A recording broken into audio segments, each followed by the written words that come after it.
Bonjour à toutes et à tous, je me trouve aujourd'hui sur la commune de la Poitevinière afin de vous faire visiter ce pavillon sur sous-sol. Donc on est sur un pavillon des années fin 70, début 80, on rentre par un hall d'entrée qui dessert sur ma droite le séjour avec, vous le voyez, les poutres apparentes. On a ici une belle pièce de vie avec une belle lumière traversante d'un petit peu plus de 30 mètres carrés. La cheminée a un serre ouvert, donc les menuiseries ont toutes été changées, on est sur la menuiserie PVC double vitrage, avec d'un côté devant les volets battants et derrière les volets roulants électriques. Alors ici on retrouve la cuisine aménagée et équipée qui n'est pas ouverte sur la pièce de vie mais qui peut l'être, ça nécessitera des travaux de maçonnerie bien sûr. Donc on retrouve le four, la plaque et la hotte. Et traditionnellement dans ces maisons, un couloir qui dessert à la fois les 3 chambres, la salle d'eau et les WC. Donc ici on rentre dans la salle d'eau avec douche à l'italienne et puis les 2 vasques et le placard. Donc comme vous pouvez le constater, ça a été entièrement refait à neuf.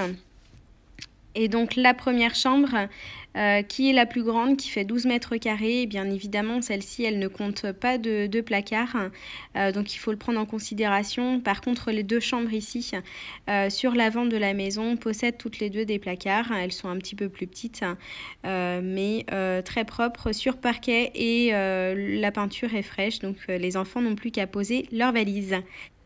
Nous voici dès à présent sur l'extérieur de la maison. Alors, donc l'extérieur, comme vous pouvez le constater, tout est entièrement clôturé. On a quelques arbres fruitiers qui ont été plantés, ce qui donne un petit air de campagne à cette maison. Et puis donc cette grande terrasse entièrement carrelée qui nécessitera d'être sécurisée, je pense, pour ne serait-ce les enfants, les petits-enfants, sécuriser l'ensemble.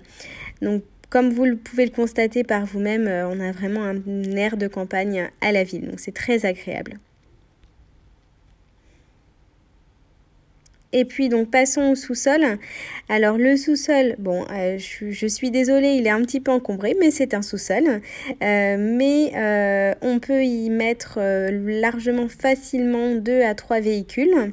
Ici on retrouve un atelier et puis sur ma gauche on a un ballon d'eau chaude et donc une aérothermie qui remplace l'ancienne chaudière fuel. Voilà, qui a été installée donc en 2009. Ici, on retrouve une cave ou potentiellement un garde-manger. Et puis de l'autre côté, on pourrait éventuellement imaginer refaire une 4e chambre sans souci, avec ici potentiellement une salle d'eau et puis la chambre de l'autre côté avec la petite fenêtre. Voilà, si vous souhaitez plus d'informations, n'hésitez pas à me contacter. À très bientôt.